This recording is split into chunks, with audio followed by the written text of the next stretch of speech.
going on, guys? It's that time. Bonafide Hustler here. Rake and Profit in the house. Jimmy from the green room. All right, so what is going on? It is Wednesday night, 7 p.m. Central, and welcome to the Green Room Hangout. We have a fantastic guest here today that's from the Green Room. I have hustled with him 3 times in real life, so I can't wait to talk to him again and share some of the insight with you guys out there in the feed. Anyways, my name is the Bonafide Hustler. I resell stuff I find from eBay, Amazon, garage sales, estate sales. I keep saying that. Garage sales, estate sales, flea markets, pawn shops, swap meets, and big box stores. And I put it on places like eBay, Amazon, consignment stores, my antique booth, and Craigslist. That's what I do. I'm one of the co-owners of the Green Room University. It's the second link below. I'll pass it over to Steve, Rake and Profit. Thank you. What's going on, everybody? Welcome to another Green Room show. Excited to have Jimmy on the show tonight. Should be a lot of fun having a member on. But my name's Steve Rakin, 29, from Connecticut. I sell on eBay, Amazon, Craigslist, and Shopify. A few other places as well. I source mostly from thrift stores and garage sales. And like I said, I'm excited for this show because we got a member on. What's going on, man? You got a Chicago Cubs shirt on. Yeah, I'm from Chicago originally. Moved to Houston about 10 years ago. So after this, I'm going to be watching the Cubs get their World Series rings. Got that DVR up. As far as hustling goes, I'm on eBay, Amazon. I do a little bit of Craigslist. I source OfferUp to auctions occasionally, and pawn shops. Do it all. Okay, so that is Jimmy from the Green Room. If you're in the Green Room, you know you've probably seen his post, especially on Saturdays and Sundays when he brings back awesome stuff and awesome pictures from garage sales. So today we're going to be discussing how Jimmy attacks eBay in such a big city like Houston, Texas, which is a gigantic city. And before the show was even live, he asked me a question. We're going to ask this question to the feed real quick. So this is a live show, okay? And if you look to the right, there is a feed that is going, it's scrolling. So Jimmy, you have a question for the feed, and you asked me this before the show. It's something about Goodwills in Houston. So go ahead and ask Rakin real quick. The question is, how many Goodwills are in Houston? We'll go with the official number, I guess, that's on the Houston Goodwill website, which stretches from all the way west, Sealy, Conroe, then south to Galveston. So how many Goodwills are in the greater Houston area? Wow. So is this question's geared? You want me to answer this? Just take a wild guess? You take a guess, and the people in the feed take a guess, Rakin. Okay. I'm going to say, I don't know, 20? Okay, I guess 24. So Shane Johnson from the feed, 59. Miners Treasures, Tim is saying 75. Wow, that's 30 from Aaron Kluge from the Green Room. What's up? Who else we got? 14, Carlos Marufo. I've seen him in the feed before. Michael Cook says 25. And no one's got Reseller, 35. Brandon English, 45. Sam Kirker, 34. Z Squared, 44. Adele Irving, 22. Okay, time for the reveal. Jimmy, what is the official number of how many Goodwills are in Houston, Texas? So according to the website, there are 64 Goodwills in the Houston area. Isn't that crazy? 64. How big is Houston? Like how? But that Houston stretches out. But even if you just went in the Beltway area, which stretches, like I'm on the south end of the Beltway, and the north is about 30 minutes, 45 minutes drive from here. If you just did that area, there's easily 40 to 50 stores in just that circumference. It's like the new McDonald's. Yeah, it's insane. 64. Right. Brandon English is saying wow in the feed. Is that the most per square footage of a state? Like it's a lot, right? I don't know. That's a lot. It's a lot. And they might include some computer work stores or whatever, but I went by I just looked at Goodwill's website today and was trying to get a number. Yeah, I'm on the website. Wow. So that is an incredible amount of Goodwills, and I've lived in Houston, Texas, but when I lived there, it was through high school, so I wasn't a hustler and all that kind of stuff. I can only imagine with 64 just Goodwills, the opportunity that's at hand with eBay, because a lot of times with Goodwill stuff, that's a lot of eBay stuff that you can be putting in listing.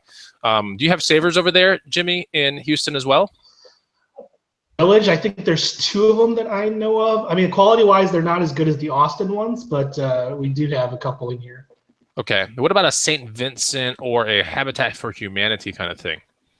Yeah, we went to the St. Vincent one. I think I only know of one. I might be mistaken, but the one we went into in the Bel Air area, there's one. Habitat for Humanity, there's 2 that I know of, but I think there might be more than 2, but there's 2 that I visit that are decent. Okay. So that's a lot of thrift possibilities, and that's a lot of eBay possibilities. So anyway, we've figured out that Jimmy is now from Houston, Texas. I already knew that, but I want to make sure you guys understand that he's in a big city, right? And so let me ask you this. Like, how do you feel Houston stacks up to places like, let's say, Austin or Dallas or San Antonio, or even big cities like LA or San Diego? Like, what do you think? Is Houston condensed? Is it super spread out? What do you think? Houston's really spread out, but there are areas you can go to, in an hour, hit up easily, 6, 7 thrift stores and some pawn shops and concentrate in a specific area. I think Houston and Austin compare pretty equivalent to each other as far as the quality of the stores goes. I think Austin has a little bit better sporting goods, and I have been to LA before, and I didn't have too good luck at the LA Thrift, but the LA garage sales were the best garage sales I've ever been to. LA garage sales are the best garage sales you've ever been to. Yeah, I went there. Every single one had like Legos and high quality sporting goods. I mean, I went on vacation there, and I was there for a weekend, and I paid for my parents' tickets, my tickets, rental car from one day of garage selling. That's crazy, man. And we were only out for maybe 2 or 3 hours. Wow. Where else can you do that, right? That's like unbelievable, yeah. Besides robbing a bank. It's insane. There you go, Rakin. You're right, robbing a bank. Hey, so Rakin, you're in the Northeast, and isn't the other day, I know in the green room you posted a picture that was 80 degrees and all that kind of stuff in Connecticut, correct? Yeah, right. That's crazy. Like, it was raining like cats and dogs apparently in Houston and Austin like yesterday, but you have an 80-degree day. You finally get to trump us, dude. And we're not talking about the Donald Trump, but you get to trump us with something better than what we have. But Rakin, does that mean that estate sales and garage sales are starting to come up in Connecticut? Well, last weekend I went on to Yard Sale Treasure Map, and it was cold. It must have been like 50. Like the weather's like fluctuating and swinging back and forth like crazy lately. It should be warm right now, but it just keeps going back and forth. But I pulled up the Yard Sale Treasure Map, which is an app that you can use to find garage sales. Jimmy, do you use that? Yeah, Yard Sale Treasure Map. Mm-hmm. And I had like 6 within like a 20-mile radius. So nobody had really started. I did stop at a random one, and it was just like a bunch of broken chairs. So nothing yet, but hopefully soon, because I'm sick and tired of watching your videos, Bonafide, of you finding all these amazing items, and can't wait. I would probably just drive by a garage sale if I saw just a bunch of broken chairs outside, but that's just me. Hey, man, when you're locked in with freaking 2 feet of snow all winter and you see a garage sale with broken chairs, you go up to it because it's like the most fun thing ever. Oh, boy. Anyway, yeah, I'm not moving to Connecticut ever. So let's talk about now how eBay can change someone's life, Jimmy, because you do work full-time. And full-time, let's discuss that real quick. Is that 40 hours? Is that 60 hours? Like, what is this? 40 hours. Okay, cool. So you work full-time, and then ever since I've known you, or ever since the first time that you've been in the Hustling Spaceship, or even the second time, or the time that I went to Houston and I went into your spaceship and you chauffeured me around, thank you very much. I kind of think it's hilarious, but you totally do this thing that I think a lot of people should be doing, which is you hustle the lunch period kind of thing, right? Yeah, definitely. I mean, I get a full hour for lunch, and one of my favorite thrift stores is the one you mentioned off of Westheimer, which is only about 10 minutes or so from my workplace. So if there's nothing going on, I'll hit it up during the lunch hour and just eat in the car or whatever on the way, and use my lunch hour to hustle. That's amazing. So has the lunch hour ever paid off ridiculously? Yes, several times. And the competition is usually less during that hour than when I go in the evenings after work. So if you're lucky enough to go when they're still putting stuff out for the bids, then you can really, really do well. Do you think if you were not, is it because you hit some home runs here and there and you start realizing, man, if I actually eat lunch with all my colleagues, then I might be costing myself some money? Does that go through your head? If you allow that to happen, then you're going to be like killing yourself every time you think about lunch hour that you're not going out. So I kind of look at it as just like, topping on top of the cake, essentially. Just like it's extra that I could do that. Okay. I can't depend on it. Otherwise, it'd be from the job that I should be doing, essentially. Because there's sometimes that I do have to work through lunch. So. Oh, okay. I was like, the job you should be doing, like eating a sandwich or something. Like that seems like. Anyway. Okay. So you're talking about like, sometimes you work through lunch and you have to be there. Okay, I get it. Right. So let's talk about something real quick. Describe a typical day for us. And do you hustle sometimes during the week after your full-time job? Yeah. I'm 8 to 5, basically Monday through Friday, and it depends on how backlogged my inventory is, whether I go thrifting or not during the course of the week. If my inventory is kind of low or I feel like I need to grab more, then I will go about 3 times a week is kind of my high. And I have a standard route that I typically take on my way back home where, I add basically additional an hour or two to my route back home by stopping at these thrift stores. So let's say I do go out a thrifting route. So 8 to 5 is my job. And then from about 5 to about 7 would be thrifting. And in that 2 hours, I can hit up 1, 2, 3, 4, about 6 or 7 thrift stores. Holy crap. Yeah. So, Greg, did you hear that? In 2 hours, on the way back from work, he can hit 6 to 7 thrift stores. That's unbelievable. Yeah. It's amazing that. And I go into the thrift stores enough to know whether they've turned over the inventory or not. So if I go in and I see these shelves have the same exact items that they had before, I'll just browse through there real quick and then get out of there. So I'm not spending, too much time digging through. But yeah, so 5 to 7 or so, and then come home and then I try to list the smalls or the items that are easy to list right then and there. And then before bed is when I do the packing, and that's every night. Usually it takes about 30 minutes or so. You do the packing for things that sell the next day, or you do the packing for everything that you have? That way you're not reacting. No, packing for only things that sold that day, and then I ship it out the following morning. Either I'll drop it off myself. So another cool thing is one of the post offices that I go to opens a little bit early, so it opens before my shift starts, so I can go to that post office real quick, drop off my stuff, and go into work without being late. So that's amazing. And then FedEx stuff. My parents live close by. I have them drop it off if it's a FedEx item. There you go. So that's a typical kind of day or a couple 2 days. So you kind of figure out how he's doing it, and it's completely doable. Even a big city like Houston, when you get off of work, I mean, are the streets completely jam packed with traffic, or you have these kind of thrift store route down to where you're minimalize the traffic kind of thing? So that's the other thing. Occasionally, if there's an act, like the road that I'm taking right now is under construction, so it can take sometimes up to 45 minutes to an hour to get back home on that road. So sticking in traffic versus going to a couple Goodwills on the home is not adding that much additional time to my commute, basically. So if I see traffic is really backed up, I'll just hit up the thrift stores, and that'll utilize my time that way. Wow. I'm really surprised with like a lot of people that go, I think there's 2 things. If you're a hustler, I think there are 2 things that you guys should do either before or after work, right? Show up to work, or show up to work at a decent time, of course. But before you go home, if you get stuck in traffic, you find yourself in traffic for an hour or 2 or whatever, go to a gym or go thrifting, like Jimmy is saying. Like, try to figure out opportunities to where you're not sitting in a car, maybe listening to a podcast. Like, go somewhere and get active, because a lot of people I know here in Austin, like the traffic is getting nuts here in this town. This town is growing too fast.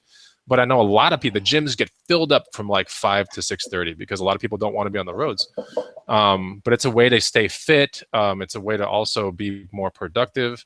And it's one of those things, I guess, when you're working full time, you have to consider these kind of things. People that are entrepreneurs or like they work from home or whatever, like, we work out whenever, but like there's a lot of things you can do instead of being in traffic. I hate traffic. It's one of my worst pet peeves in the entire world. And I know Houston traffic is not very friendly, right, Jimmy? No, it's not. You can take a good nap, though, if you want to. If you don't want your car to move and everyone honk behind you. So let's talk about when did you start reselling, Jimmy? Was it 10 years ago, 20 years ago?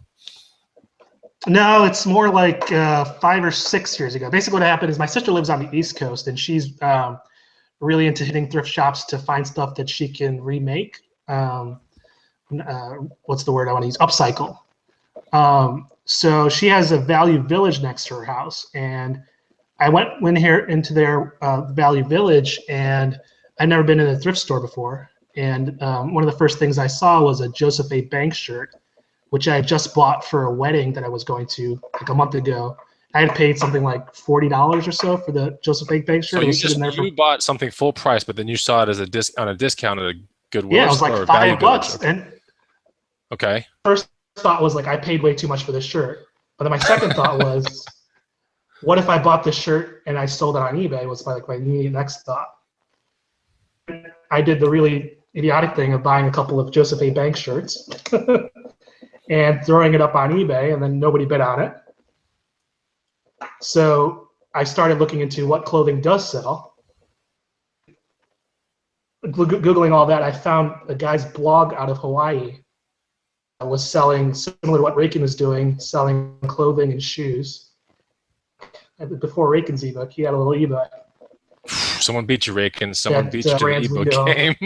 Can't always be first. He had an ebook that I bought that had the common stuff we know, the polos, the Robert Grahams or whatever. And so I would go to thrift stores, and all I'd do is look for polos, Robert Grahams, and it started from there. And then through the course of doing more research, I found other people's channels like Yourself Notified and Diggers. They're still around. Redneck Picker, I don't think he's putting stuff out anymore. But basically, I tried to research as much as I could and learn additional niches, and it kind of just took off from there.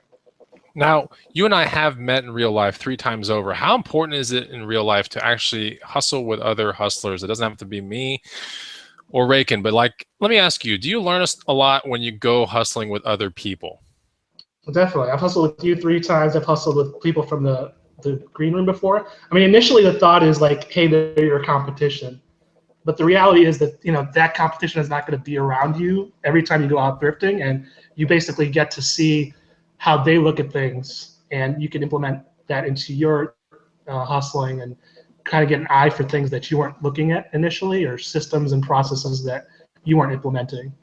Yeah. Osmosis to become a better hustler. Yeah, absolutely. So that's kind of how I feel with that. I mean, like, that's the reason why I always say, like, I'm no better than anybody else. And the reason why, if anybody comes to Austin and wants to hustle with me, it doesn't matter if you're from the green room or if you're just a subscriber to my channel, or maybe you're a subscriber of Rakin's channel and he refers you to me and you're in Austin. It doesn't really matter. Like, I'm going to learn something, or at least I'm going to teach and feel good about it. But you can learn a lot just from hustling with people. It doesn't matter who it is. Even if they're not as good as you, like, you might realize they're picking up some stuff that you never would pick up, but you never knew to pick up, right? Rakin, you've done enough. You've crossed the country, left to right, not up to down, but left to right. And I mean, you've hustled and met up with so many people, right? Yeah, it's invaluable. I can't say it. I like one time that really stands out the most to me was, I think it was like 3 years ago, and I think it was our second green room meetup. I think it was 3 years ago, and I remember I think it was the first time I had met Jameson and a lot of those guys, and we went into like a bunch of thrift stores, and like these guys were just killing it and like picking up all these items that I never knew of. And like, that was before everybody knew about like pawn shops and retail arbitrage, and it wasn't like all over the place. And that helped me out a lot. Like, that one day probably put like $20,000 in my pocket, because when I came home, it just set a fire. Yeah. Because I remember those. I remember that meetup, because we would go to the Goodwill. We would all kind of pile up outside, and as soon as the doors opened, like, it was Resell Rabbit and Jameson would run to the very back and run to electronics, and they would go crazy. It was like a Tasmanian devil. We didn't really know much about the electronics and the FBA hustle game back then. I mean, they essentially had taught us, like, at least the process of when you get to the electronics section, like what to look for. I mean, Dugan, or should I say Resell Rabbit, was hustling these little like AT&T antenna looking things. Man, going crazy with those things, flipping them for crazy money. And I still think he does them now, but it's just unbelievable. Like Jimmy said, like, when you meet with people that are like-minded, they're not your competition. You're going to learn a lot from them, and they would have to do everything the same way that you do in your life in order to be at that thrift store maybe an hour before you or 30 minutes before you, to affect your money in your pocketbook. It's just, the chances are just, especially in a place like Houston, I don't see it.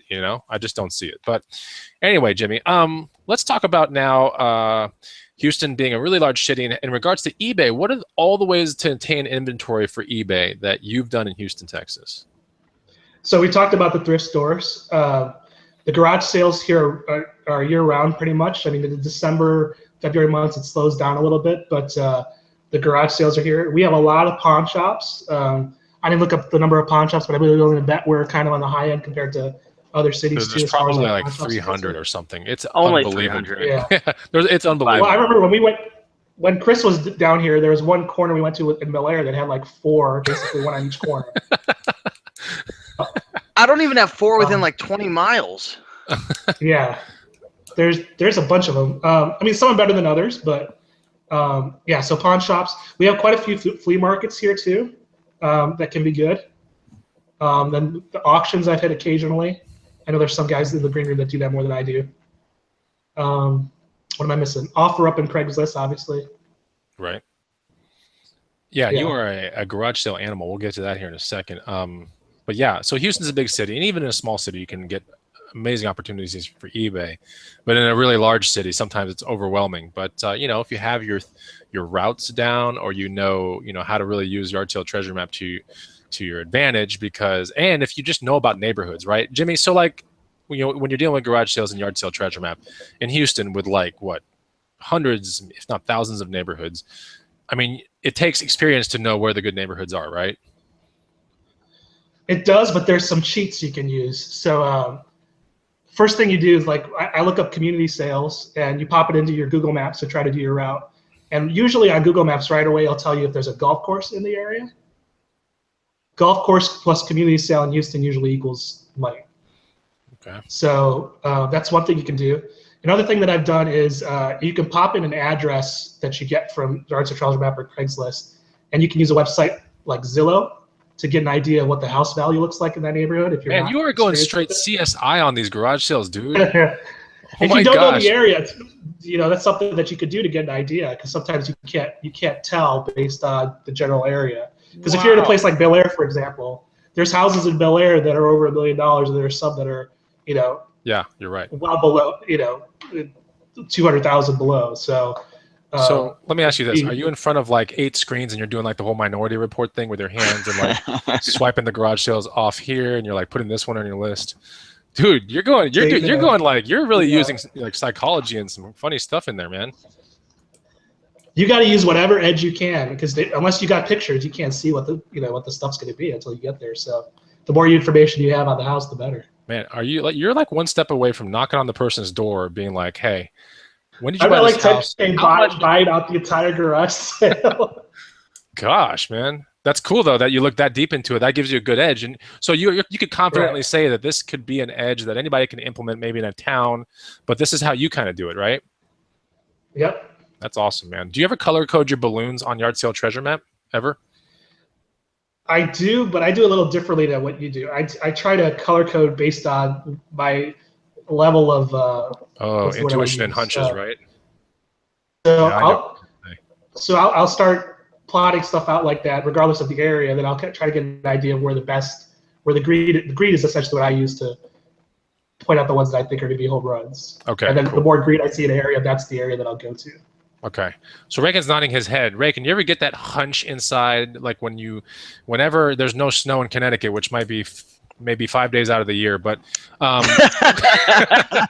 do you ever get that hunch, like when you? And I've seen your garage sale videos or yard selling videos before, and you have epic hauls. Like I've known this, but it doesn't happen very often because of all the weather stuff. But do you ever get that hunch? Like, do you get the hunch in the car? Or do you get the hunch before the car when you're just researching it? It really is. If there's a lot of garage sales, let me just say it this way. If there's a lot of garage sales, and I've been to garage sales all over the country, if there's a lot of them, 99% of the chance you're going to kill it. The problem over here is a lot of times there's not a ton of them, even when it's nice out. So, yeah, I mean, I guess it would be right when I set out my plan for where I'm going to go. I could typically tell if it's going to be a good day or not. If there's a lot, I always do well. If there's not many, sometimes I score and get lucky. Do you ever sleep in? Yeah. Oh, definitely. I'm not like you where I go to garage sales every single time. So, but I would like to be 100% transparent. I would like to make it a goal that if it's nice out and there's a good amount of them, to always go, because like you've always said, Chris, right? If it's a nice day and there's a lot of garage sales, and Jimmy, I'm sure you'd agree, you're literally taking money out of your pocket, because it's not uncommon to do $500 to $1,000 within 3 hours. It's not. To some people who are new, it might sound crazy, right, Jimmy? Like some people might be thinking that's BS. But really, like For you, Jimmy, is it uncommon for something like that to have a couple $100 profit or more? On any given weekend, no, especially in the summer months. That's the expectation. Yeah. It's Yeah, the rare when you Jimmy go and out I there were and you talking can behind find the it. scenes. Jimmy, we were talking on Facebook chat before the show ever went live, and you were saying that if you're a beginner or intermediate with some sort of a brain, we didn't say that part, but like, you know what I'm saying? Like if you have the ability to think and put things together, what was the number that you threw out there just with eBay, like a year, like comfortably, like just if you tried, what do you think you could make a Yeah, year just from garage sales? What was I it? think in Houston, so long as you have a cell phone and you're somewhat proficient at eBay, like you can literally be checking stuff while you're at the garage sale. I think you could easily make 30K as like a starting novice level hustler, just doing garage sales only on Saturdays. See, isn't that crazy? Like that's the part that is the total truth of the entire matter. Is like if you deal with just one avenue eBay, one avenue garage sales Saturday in a big town, you know, he's comfortably saying he's got a lot of experience under his belt too. So do I. But 30K is not that's not an outlandish number whatsoever. So, but you have to have some systems and you have to have your strategies down. And we're going to get to that further into the show. I do want to reflect on one comment that was right here. I think it was from John Melling. And John Melling says, "Hey, Bonafide, I love the show." So the reason why I like this comment is because, hey, if you like the content and you love the show and you're having a fun time, maybe you're talking to people in the feed, or you're getting some good insight into, you know, eBay and how you can really use it to your advantage to make some good money, hit the like button. All right, that's what Raykin says. Smash your keyboard, smash your like button, and you know, let's definitely I'll look back at this show on the analytics, and hopefully this show is going to be cruising over 100 likes pretty quick. But definitely hit the like button for good content, and especially because we have an awesome green roomer here on the Hangout. Okay, let's talk about let's get back to garage sales real quick, because I'm really passionate about garage sales, as are you. And that was the first time that we met. We went garage selling, right? Right. And you had found me from my channel. I think this was when the green room had first been created, I want to say. Or maybe it was pre-green room, but either way, like you No, were I there. think it was initially after the green room was created. Okay, so right after the green room was created, Jimmy Right. comes to Austin, and we go hustling, and we have a great day. And this is way back in Bonafide Hustler video history. But so let's talk about 3 simple tips for an effective garage sailing day. Like if you could whittle it down to 3 tips, what do you think those would be? I think the first and most obvious one is planning the route, and I'll give you some tips on that. What I kind of look for is quantity in quality areas.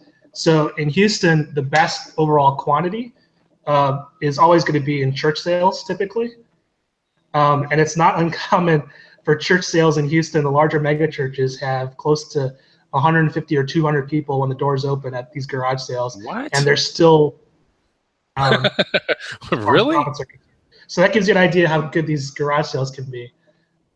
And then what I typically look for is community sales that are close to those church sales. So I'll do the church sale and then hit up some community sales after. I try to stay away from the one-off sale that's off in one part of town that there's nothing else close to, even though it might look like a quality sale.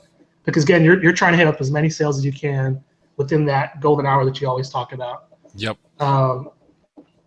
Thing I would say is whatever route you plan, always add an additional amount to that list. So if you think you can hit 10 sales in that golden hour, add an additional 10, because every time that I do a list, I always end up hitting all those sales and wondering where to go to next. So you want to be in a position where there's always going to be leftover sales on your list. That's the way you hit as many as possibly you can. Cool. All right. What else did I have? Oh, okay. So after the golden hour is concerned, I have a saying that I always say in my head, which is beggars can't be choosers. So after the golden hour is concerned, on my way home, I'm hitting up as many sales as I can. At that period, you're just trying to get to see as many sales as possible. So at that time, I personally don't skip any sales. I always can see whatever's there and see if I can, pick up any items that, initially people might have passed on. And that has led to some actually pretty nice profits. And a lot of times it's stuff that was overpriced initially that after the golden hour is over, they're willing to make a good deal with you on. 3 amazing tips. Let me ask you, you sound like the kind, you strike me as the kind of guy who after the golden hour, you're cruising down the road and then you see that sales sign and it's just a random sign on the side of the road. It's like garage sale here, and you slam on your brakes and you turn that 90-degree, you turn your car 90 degrees and you head down there. Have you ever done that before? I did that last week actually. I went to this, and it was like a random community sale, and they actually had a Bose system and an Onkyo receiver, and he had priced it at like $150 or whatever. And it's obvious that he'd been trying to sell it all day because his wife was a little perturbed that the price was that high. So I made an offer of $50 and kind of held strong. Wait, how much? Bucks. Oh, geez. For an Onkyo receiver and a Bose, it was a Bose Acustim S5 Series 3. Shoot. Whoa. But the Onkyo receiver already sold like yesterday or the day before for $250. Gosh, man. Yeah. So, but I assume you tested the speakers too before you sold the receiver, or you have a receiver at home that you can do it. He had the system playing as I walked up to the garage sale. So. Even better, man. Yeah. That's amazing. Yeah. So that came from just a random turn.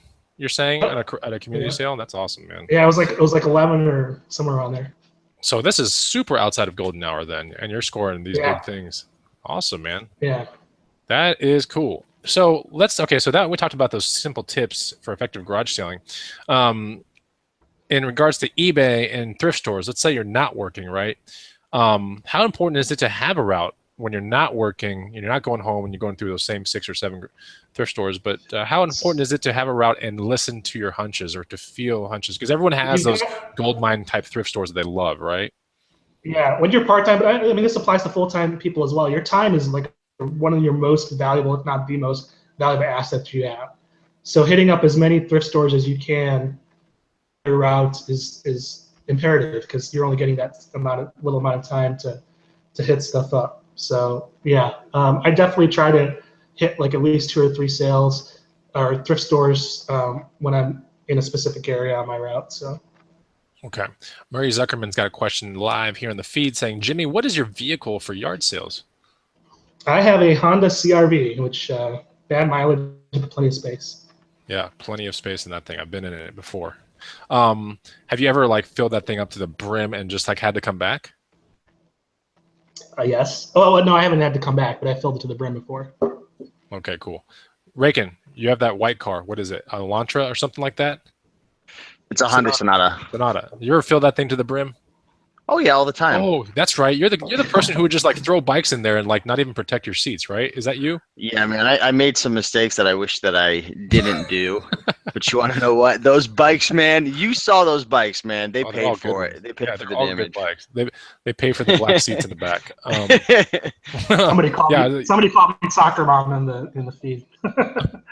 It's true. Yeah, like the Soccer Mom minivan is the most versatile LOL. It really is. You know, I used to work for a pretty big company back in the day, and I had a minivan, and I would every weekend that would come around, like I would just take all my point of sale items out, and I was basically a consultant / sales manager guy.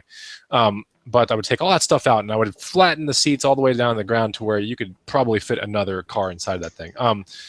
And then I would just go to pawn shops and try to stack in 3 to 6 bikes in that thing. Like that was my hustle a long time ago. But to that comment right there, like Soccer Mom minivan, whatever, those things are awesome. Like straight awesome. I can't tell you how many times that thing has saved my butt. The Accord before, and with the Accord, I did have to turn down certain items because I just didn't have the space for it. So yeah, I mean that's the reality of it. I think one of the best hustler vehicles, but they don't produce this anymore. Honestly, is this one? They don't produce it. I know it's out of production, but a Honda Element. I used to own one of those back in the day. A Honda Element is ridiculous in the amount of doors open like that on there, right? It's not. Oh, they have suicide doors. Plus, you can take seats out in the back. You can do all, and the interior is all plastic too. So like if things scratch or whatever, it's not like the end of the world. It's such an awesome car. But anyway, so that they don't make them anymore. But if you're lucky enough to find one that has low miles, an absolute great hustler vehicle is a Honda Element. So let's talk now about, so we talked about traffic in the big city, how it doesn't affect your hustle too much. If you had to whittle it down to 3 proven ways to master hustling at a thrift store, what do you think it would come down to? I think the most important thing is that you knowledge up as much as possible. So how do you do that? For me, that involves getting my hands on as much material as I can. So I do watch a lot of YouTube channels. I'll throw some out there, obviously Bonafides and Rakins. I watch Golden Finger Picker is great. The Urban Diggers are solid. Who else did I have on my list? The Crazy Picker Life is one that I listen to pretty frequently. Yep. It's another good one. So, I mean, as much as information as you can get out there, and then also networking with individuals and even doing ride-alongs with them. Get as much knowledge as you can and train your eyes as much as you can. What else? Has a ride-along ever been scary for you ever? Like, is it weird ever meeting people? No? I always talk to people behind the scenes, or I've seen them at thrift stores enough before where there's a level of comfort. I mean, I don't do random meetups. It's people that I've known long enough where I'm comfortable enough with them. Random ride-alongs. Yeah. I'm not. Yeah. So it hasn't been strange. Oh yeah, go ahead. What's the third one you said? What was the first one? The second one, I researched. I researched further into past success. So example of that would be like if you find a Tubi bag and you've sold that before, that investigate what other luggage items sell for around the same price, and learn like what made that Tubi bag so expensive. You know, the materials, the build, and use that same kind of qualities towards other bags. Okay. So expand when you find something of quality, expand into that realm to find out other brands of that quality. Okay. Basically, like learn that niche. Okay. Right. Got it. And try to master it as much as possible. The next thing that I've done in the last year or so is really try to learn the areas that people don't go into at thrift stores. So I see like not a lot of people go into the knickknacks at the thrift stores that I go into. So I try to learn as much as I can about figurines, about cookie jars, stuff like that people don't seem to touch at thrift stores, and you know, you have less competition in those areas, and there's plenty of profit to be made there where your competition is less. Okay, so with that one thing that you said in the knickknack section, you have something to show the crowd. Oh, that's right, I do. Yeah. So this was from a garage sale 2 weeks ago. So it was like a community sale. There's a bunch of stuff out there, like electronics and like sporting goods that most people are hitting up, and I saw this one sitting out in the corner. Let's see if Rakin knows what it is. Rakin and the people in the feed. Don't tell them what it is. What is that, Rakin? You see it? Yeah. That's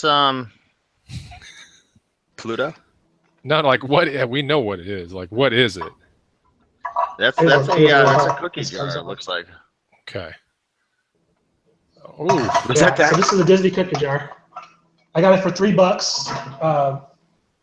Usually these can sell anywhere from like $40 to $80, depending on how rare it is. Oh wow! Yeah, pretty cool. I didn't know those went for that much money. Yeah. Cookie jar video needed, Rakin. Look up the Cookie Monster cookie jar. I think that one's pretty expensive. The wheels are turning. Oh man, cookie jar. That's pretty cool. Yeah. So that's a really good tip. I like that tip. Number 3, try to find profitable items in the places of the thrift store where not a lot of people go to. Right. Right. That's really good. I like that one a lot. And you're right. The knick-knacky section for someone like myself, or I'm always like running to the electronics, the sporting goods, the shoes, the clothing. But you're right. The knick-knacky part, I'm kind of like, I don't know, you know. But and you're never going to see a knick-knack priced with like here it's like pink tags that are like the boutique tags. Right. You're never going to see knick-knacks priced at like $50. I mean, it's always going to be priced. Oh, interesting. That's pretty cool. So that's a really good tip. Thank you for showing that cookie jar. We're going to kind of skip over the pawn shop part because, well, we'll go to it real quick. We'll just do it really quickly. You hustle pawn shops, yes or no? Yes. Right? I mean, if it's on my route, yes. Yeah. Okay.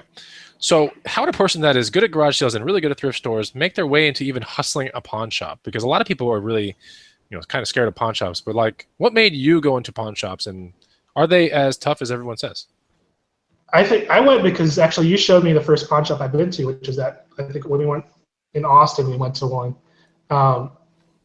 Initial thing is like you have this perception in your mind of, a dingy place filled with crime, or where people that stole stuff, that's where they dump their things. I mean, that's what the mentality is.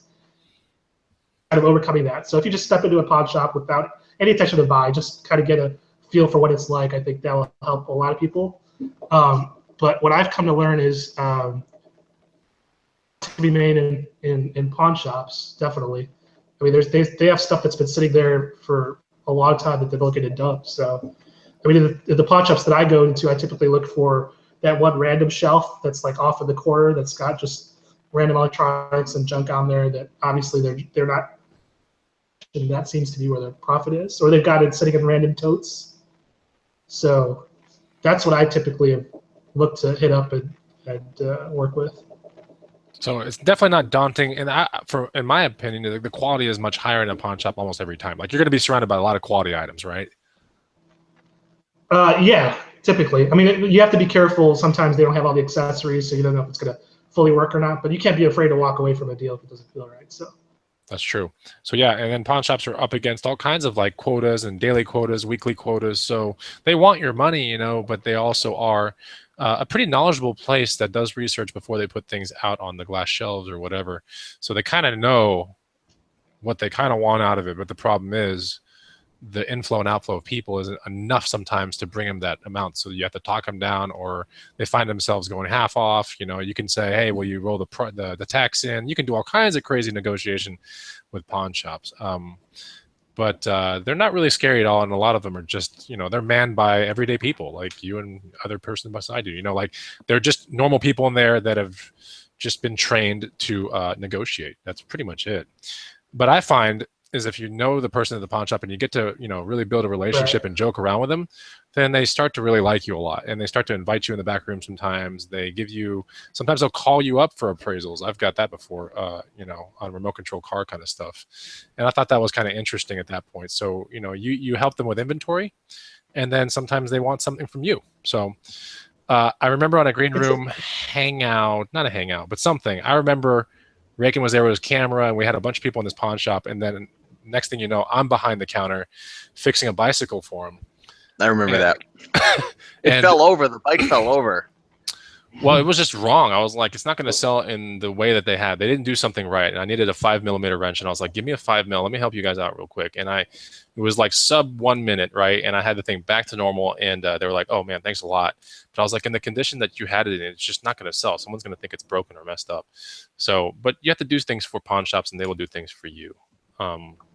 So anyways, let's talk about your eBay systems, Jimmy. Having systems in an eBay business is super, super important, and it has to be very manageable, especially if you have a full-time job. So what are your 3 tips into streamlining your eBay business that seems to work for you, to attain this really good money at the end of the year from eBay? Sure. The first thing that I do is I try to buy items that I have a good idea of what the supply and demand look like. So items that flip over. I don't want items that are going to stick and stale in my inventory for months on end. Just about everything, I check the completed items, not just sold, but completed, because completed will show you items that have sold and not sold, so you get a better idea of if stuff is selling regularly or not. So that's the first thing. Second thing is you got to learn, and I'm getting better at this, especially this year. I've been trying. As soon as I bring stuff home, I'm trying to list it right away. I don't want stuff sitting around and just accumulating in a dead pile. It's not making you any money. It's killing your time for whatever future thrifting and whatever you can be doing. So when items sit around, Jimmy, like what do you feel? Like what goes on in your head? Do you feel stressed? Do you feel not productive? Do you feel like I shouldn't have bought that? Like what goes on in your head if you have too many items? It's a good question. Actual cash sitting there that like literally it's like unchecked checks sitting there. Cashing. That's interesting. I never heard anybody say that before, but it's so true. It is essentially, right? It's a check, but a check's nothing until it comes into your bank. Interesting. Do you ever find yourself stressed? Do you ever find yourself like, I'm never buying that item again, or that was dumb? Like, why did I purchase it? I do, but I mean, that's the whole thing of when you buy an item initially, if you put the research into it and you didn't pay that much, then so if something doesn't sell, it's like, oh well, I only spent $5 or $10 or whatever on it. No big whoop. Versus, I rarely spend over $20 unless I'm sure that the item's going to sell. Hey, let me ask you a question, Jimmy. Do you you got to answer this with 100% honesty though? Do you have a death pile? Yes or no? I do. I have a death pile of VCRs at the moment. So I've never met one reseller who doesn't have a death pile at some point. Yeah, I have a death pile of about 12 VCRs in my garage right now. So you're going to stop buying them, or are you going to list them up? What's been holding you back from getting those up? Is it just the pure size and the time it takes to package it up and everything? Yeah, and that's the debate. Amazon or just bring them into a pawn shop or whatever. And pawn shops aren't going to take them, but and see what you can get for them. You know, Right. So you must be like I had really a much bigger death pile. You must not be spending anything for these I had a things, much right? bigger death pile on Christmas. You must not. You must be spending like $1 or $2 on these VCRs, and therefore you have 12, and you're just not. You're buying them for nothing, right? Right. It's not. I mean, if it was something I spent $20 on, for sure it'd be listed by now. Okay. So you think you have about 12 in your death pile. I want to go out to the feed right now. Let's be honest, because Rakin is talking honesty here. Rakin, you know what the question I'm going to shoot out to the feed is, right? Everyone's got a death pile. How many items do you have in your death pile? No, be honest. And Like, it's clarify okay. though. Clarify what a death pile is, Jimmy, if you could. Yeah. Well, before Christmas, I had about 4 or 5 garbage bags full of clothes. So that's nothing new in the clothing business. Yeah, I hate listing clothes. You know, it's something I started with, but I've grown to hate it.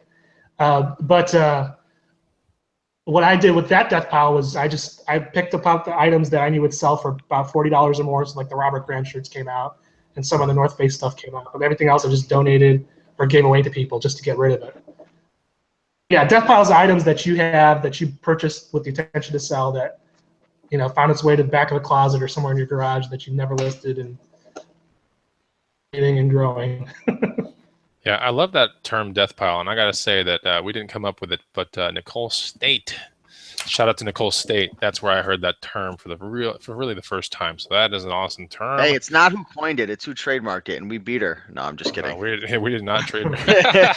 Anyway, disregard what Rakin said. Shout out to Nicole State from the Green Room and from Jimmy and Houston. Yeah, they're awesome over there. Yep, that's a person right there that's really crushing women's clothing, you know, and really using a lot of things to help it as well, like Instagram and eBay sales and all kinds of stuff. So check out Nicole State's channel, amazing channel. Plus, she's definitely into the Portland culture. I want to say she's Portland, yep, which is cool too. Good vlogs, good channel. Go check it out.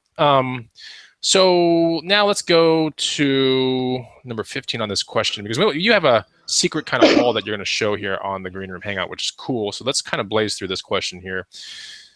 How important is it like to stack coupons or deal? How important is deal stacking or coupons or like half off days or 30% off, you know, punch cards from Savers or Value Village? How important is this when you go into every thrift store? Do you think like, oh, I got to bring my cards with me, or I'm not buying this item until it's X amount of % off? What goes on through your head? I mean, for me, a good deal is a good deal without the coupon, and the coupon just adds to whatever I'm getting. There are some rare occasions where a coupon will make or break a difference on a decision. But in Houston, in my experience, the thrift stores, the Goodwill stores don't have many sales. I mean, they do have some now, like Dollar Days or whatever for clothing that's been sitting for a while. But I've never really gotten much off, even like the 30% items that have been sitting for a while. I really never got too much or found items that qualify for that. The Salvation Armies here do have like 50% off sales. Mm-hmm. So occasionally that will help my buying decision, but I don't days around the sale or the coupon. So if the deal's good, regardless of the day, regardless of the coupon, you're buying it regardless. Yep. Right. But one thing I do is if I see people that these stores that you go to, you see the same faces frequently. Our Value Villages around here usually pass around 50% coupons and flyers and stuff like that. And a lot of times at the Value Village will have more than one coupon in hand. It's not abnormal for people to ask each other if they have that coupon. So, like people inside the store, you mean? Yeah, it's like they sent out flyers pretty frequently to people in the neighborhood for 50% off at Value Village. It's not uncommon for somebody to be like, "Hey, did you get that 50% coupon? Here you go." Oh, cool. Or you can ask somebody if they've got one. So, you know, you could just like bring it back a little bit and just like break into everyone's mailbox and just take the coupon. You know that, right? Anyway, there's your cheddar tip for the day right there. I'm just kidding. So that's pretty interesting. So people within the store, not the people that work there. Oh, and sometimes the people that work there will hook you up too, right? Have you ever seen that happen before?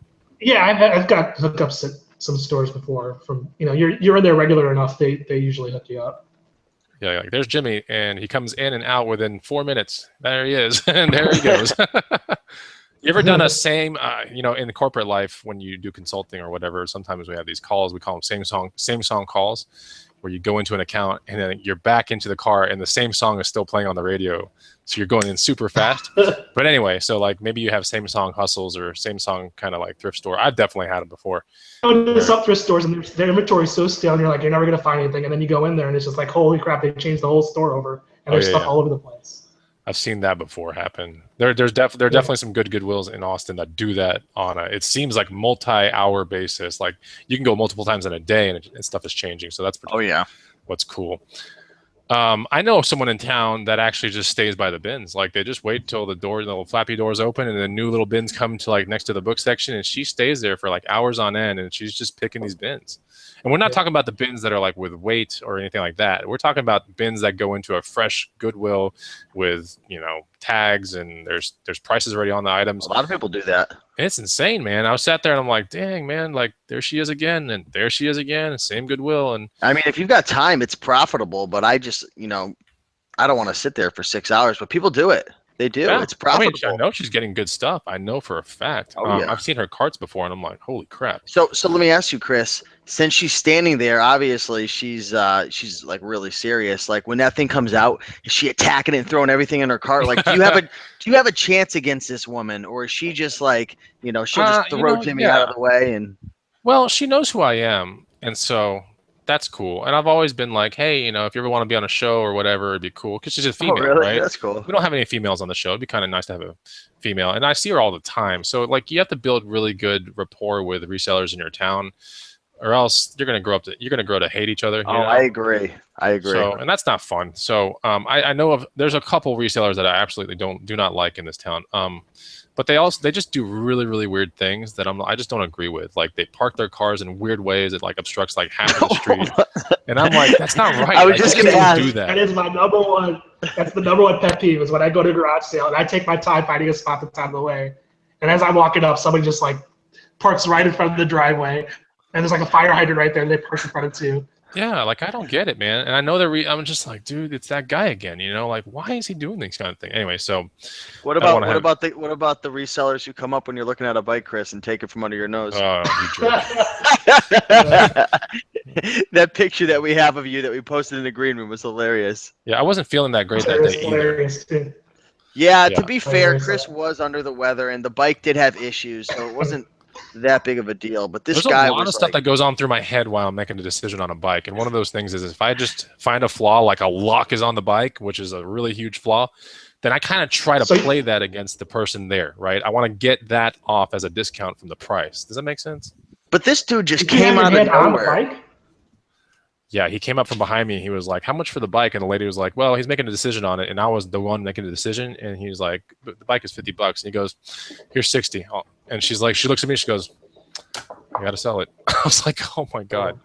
I know. But, some things aren't meant to be. And then after that, I found a really awesome bike. The cheddar gods did bless you, though, soon after. Yes. That bike, like you said in your video, dude, they literally had the cheddar above you, just grading it on top of you. I know. Yeah, you watched that video. That's interesting. I just launched that last night at midnight, but you know what I'm talking about. All right. So now, Jimmy, let's go into something like kind of, and by the way, before we get to this, because Jimmy's going to show a really cool hat haul. And Jimmy, do you mind going like 5 minutes over on this show? Raykin, do you guys mind going like 5 minutes over? Do you care? No problem. Let's do it, man. Okay, because there's this hat haul. And before we see the hat haul, who's down to see a hat haul? Hit the like button. Hit the like button. You know, it's funny, Raykin. We ask people, how big is your death pile? Everyone goes crazy in the feed. We ask them to hit the like button, and it's like, takes forever, and it takes so slow to get to it. It's like 100 likes. We've got 167 people watching live, and only 66 likes. That's approximately about 100 people. They're just enjoying it. They're just soaking it all up and not hitting that like button. So, Jimmy, what do they have to do, man? What's the word you guys use? Smush? Smash. Smush. Smush the smash. Man, he has that one chance, man. You know what Eminem has a one chance to do it all. He says smush. Okay, smush that like for that. I love it. When you smash it so many times, it's like smushed. Yep, it's smushed and it doesn't work anymore. We're up to 8. I see Jimmy brought it to 83. Look at this thing climb. See, guys? Admins ask you to like smash it, you don't do anything. But Jimmy asks you to smash it or smush it. All of a sudden, it goes up and it goes super high. But anyways, thanks guys, honestly, for being there and liking the content, making really good comments and stuff. Yeah, So okay, so we got a hat haul coming around, and I love hats. Like hats are great, and I don't even know what I didn't preview any of this, so this is like hopefully none of this is obscene hats or anything. But I love hats. Are any of these vintage sports hats, Jimmy? Yes or no? They're all. I think they're all vintage. Oh my gosh. Okay. Yeah. All right. All right. Well, now I want to see everything that you got. Let's see it, man. What do you? What, So first of all, these are my community. Yeah, where'd you find this stuff? First of all, These are for a community sale last week. I found them kind of towards the middle part of the day. They were in a tote for 25 cents a piece. what? This is the first one I saw on top. Sweet. You can see. So when you're showing talk, and when you're talk when you're So like this one is from the Final Four, the NCAA Final Four from 1990. It says Denver, Colorado on it, and it is a snapback.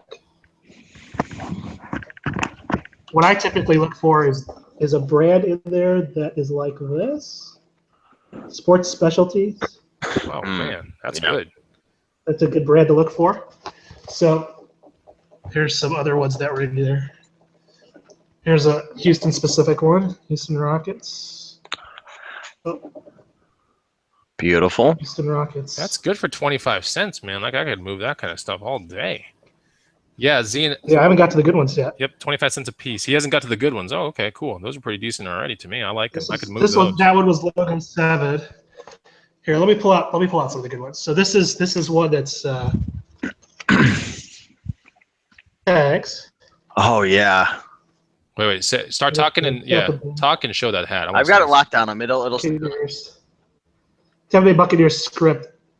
Tampa Bay isn't so hot of a team, but still, it's a really nice hat. And the cardboard's still in here. Oh my gosh, how'd you find that? What's that worth?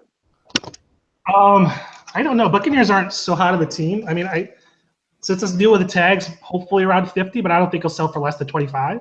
Yeah, about that. I was gonna guess 30. Like that's pretty awesome, man. Yeah, we'll see. Here's a cool one. Houston Rockets script. Jeez, nice. Hello. This one has some dirt on it. I tried cleaning off. There's some stains on this one, so I just threw this one up on auction. It's already got like 20 watchers on it, up like crazy. So, let's see what else we got in here. Yeah, you guys in the feed, if you guys see a hat that you like, man, hit that like button, smush it, squish it. Here's one that's worth some good money. I think this one could sell close to $50. It's Los Angeles Rams. Oh wow. A lot of script. I see a lot of script hats. That's cool. Yeah. Well, here's a different one. Let me pull this one out. This is like that corduroy material, but check a look at this one.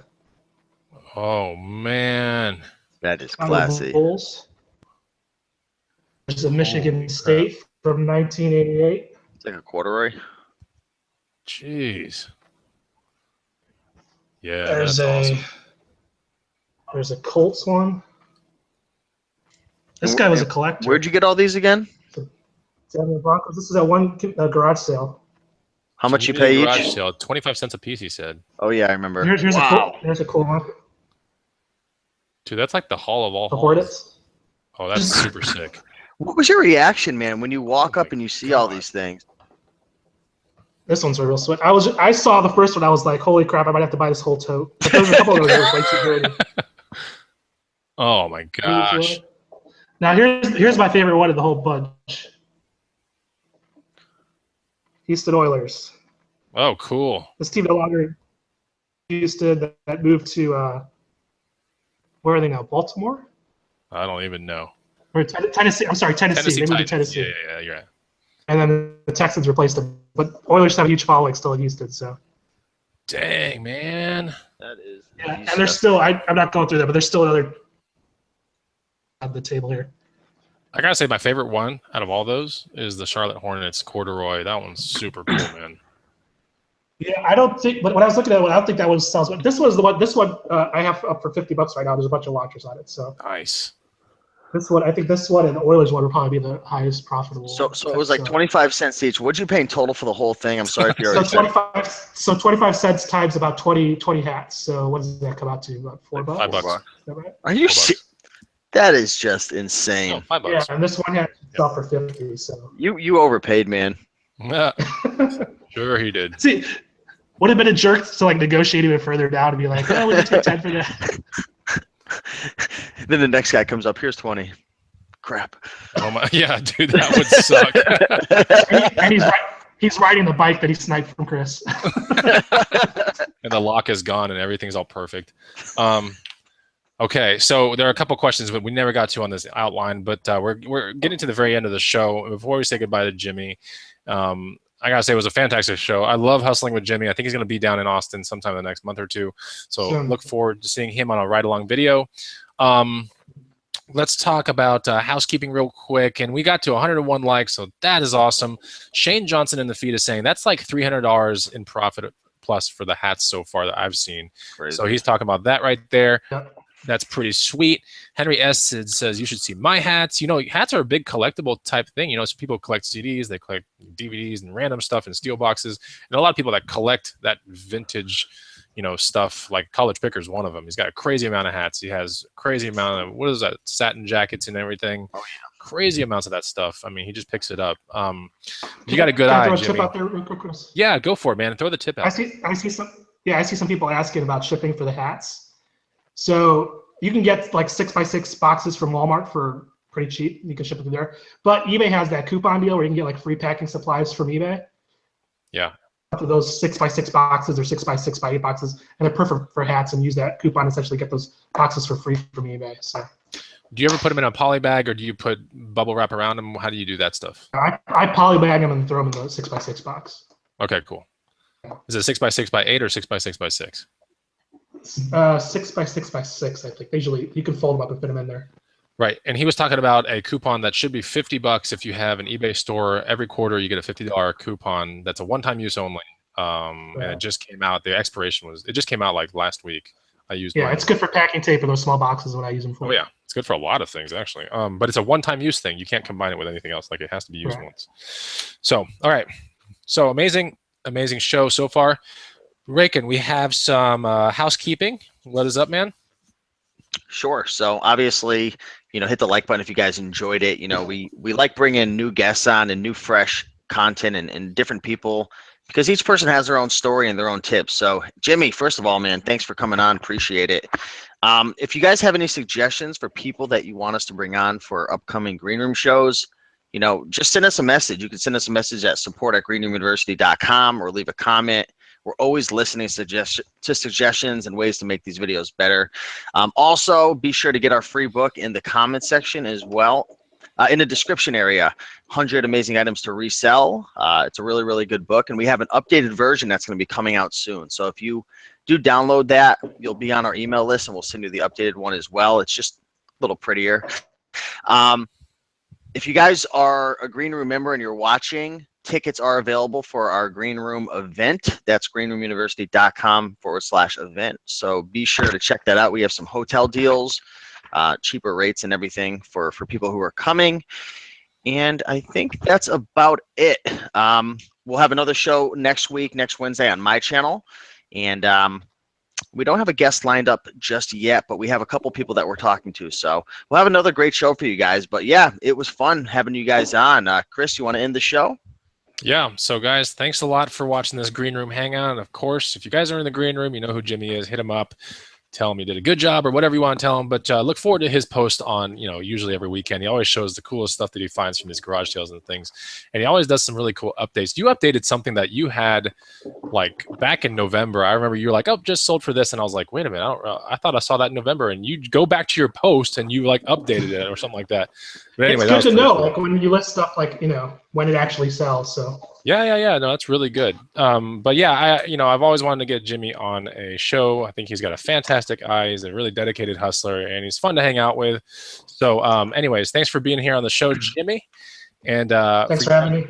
Of course, man. You're totally welcome. Thanks, if Jimmy. You guys like this Green Room Hangout or any of these hangouts, so anytime Wednesday night comes around, you see this stuff on Rakin's channel, my channel, hit the like button, ask questions. And if you want to join the Green Room, it's the second link down below. If you want that free guide that Rakin's talking about, first link down below in the description. Till then, we will see you next Wednesday, guys. Thanks a lot. See you later. Bye.